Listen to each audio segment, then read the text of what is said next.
Good morning, everyone. We're going to learn a little bit about Danville. My name is Betty Keene Young. I have lived in Danville for practically all of my life, other than 6 months that I spent in Fort Kent when I was first married. My family that we can document has been in Danville since at least 1832. So my roots go deep. Danville was incorporated in 1802 as Pejepscot.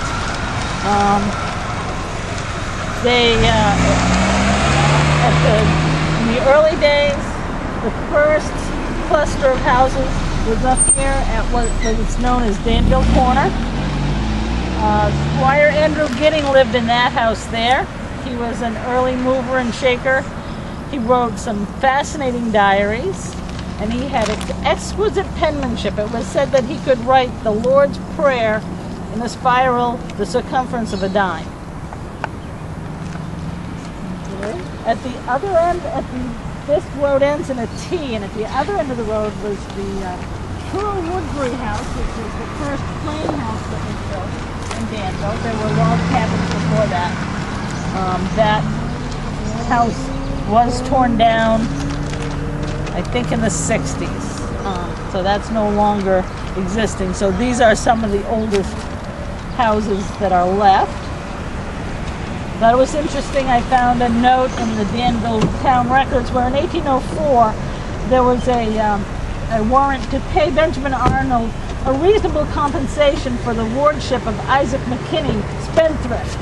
He was given $10 for the year to take care of this, take care of the tour.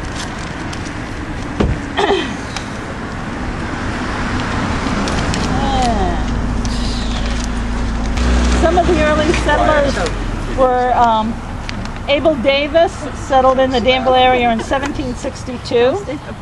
Jonathan Merrill settled in 1774, and his daughter Hannah was the first child born in Danville. She was born November 3rd, 1775.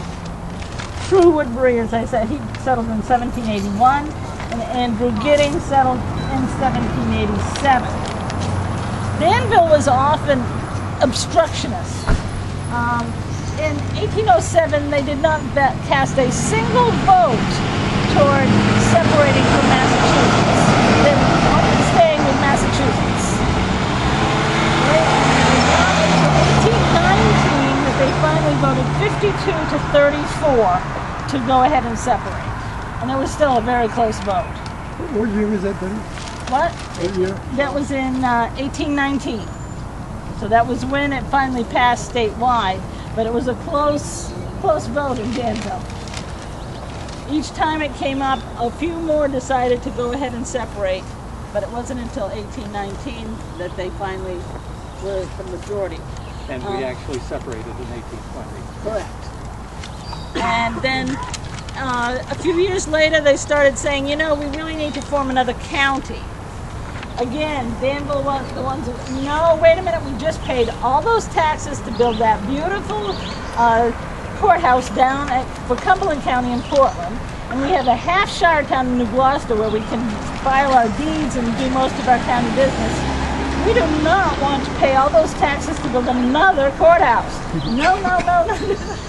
And Danville was another stumbling block to the creation of Androscoggin County.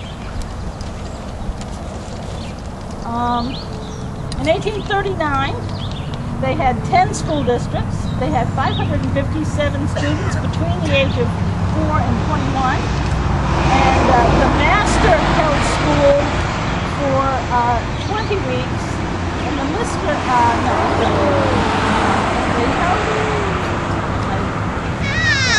the master was paid $12. And the mistress was paid $1.20. The town tax in 1839 was $500, and they had an additional bank tax of $129.23. They had one academy, known as Lewis and Paul, which kept for 45 weeks, had 35 scholars, at an average tuition of 33 cents a week. That's what it costs to go to Lewis and Falls. in 1839.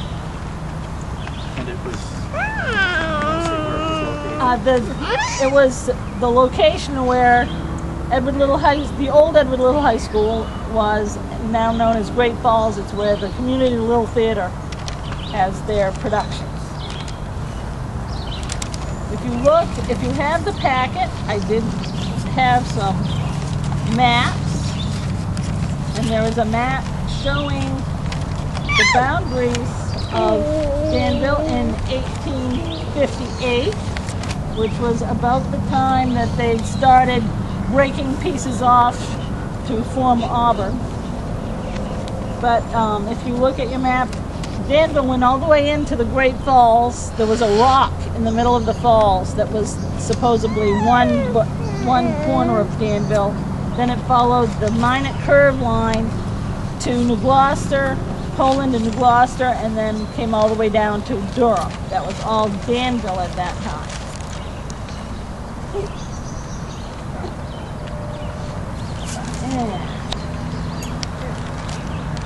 There was a townhouse built down at the current location of the Barker Mill at the corner of Mill and South Main Street.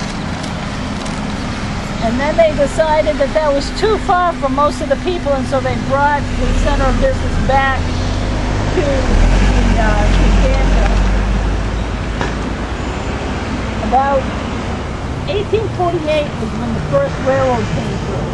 And once that happened, the village down at Danville Junction really took off and had some wonderful things happening. Our next stop is going to be an old tavern that was built in 1780. It's a brick house. It's going to be on your right. What is it? Probably about a little less than a mile. Can I have 6 minutes here? I lived here for, my name's Douglas Hall. Yeah. I lived on this corner for 17 years in the 70s and 80s in that gray house. 1770. Yeah, how about 1970? How about, and I lived next door to Annie Woodbury, who was a longtime teacher, and Dr. Beagle, who had Andrew Giddings' house, and Mrs. Norwood. Mrs. Norwood, her claim to fame was she was from Friendship, Maine. She moved up here. She went to school with Christina Olson, the painting by Wyatt. And the Gray House, Nathaniel Ingersoll lived there. He married Andrew Giddings' daughter. Annie, this schoolhouse, I'm not sure which one it is. No, that's the one that's down at the... Down there? Yep. There used to be a schoolhouse Right up here. right up here. And Annie told me there was a schoolhouse just below her house Yes. at one time. Yep. But I never saw that foundation. Norwood was a nurse who graduated from Central Maine General Hospital years ago. Nathaniel Ingersoll, some of his offspring included Sarah and Grace Ingersoll, who were longtime principals and teachers in the Auburn school system. They never married. More current history, my grandfather lived in this house from the 40s to the 70s until I bought it. And he had a farm. He was a buyer at Flower Hardware in Lewiston, but he tried to maintain a farm. He owned all the way down to where Allied Container was. We used to hay that field. And in their old age, they almost went on old age assistance. I think they were on for a few months. And then they sold where the field down at Allied Container. And they were able to put a little garage in. The Little Red Garage is more current. Annie was a great neighbor. She was very exact. She remained a teacher for a long She had perfect elocution. She spoke very precisely. That's right. The Green Apartments house were built by Sampson Supermarket. And any Sampsons here? Well, he had a mistress, and he built this apartment house for her with the garages under the house so he could drive around into the house. And he had a 1954 T-Bird down there that they pulled out 40 or 50 years later and sold. But the day he died, the mistress was evicted immediately, so it was apparently no secret.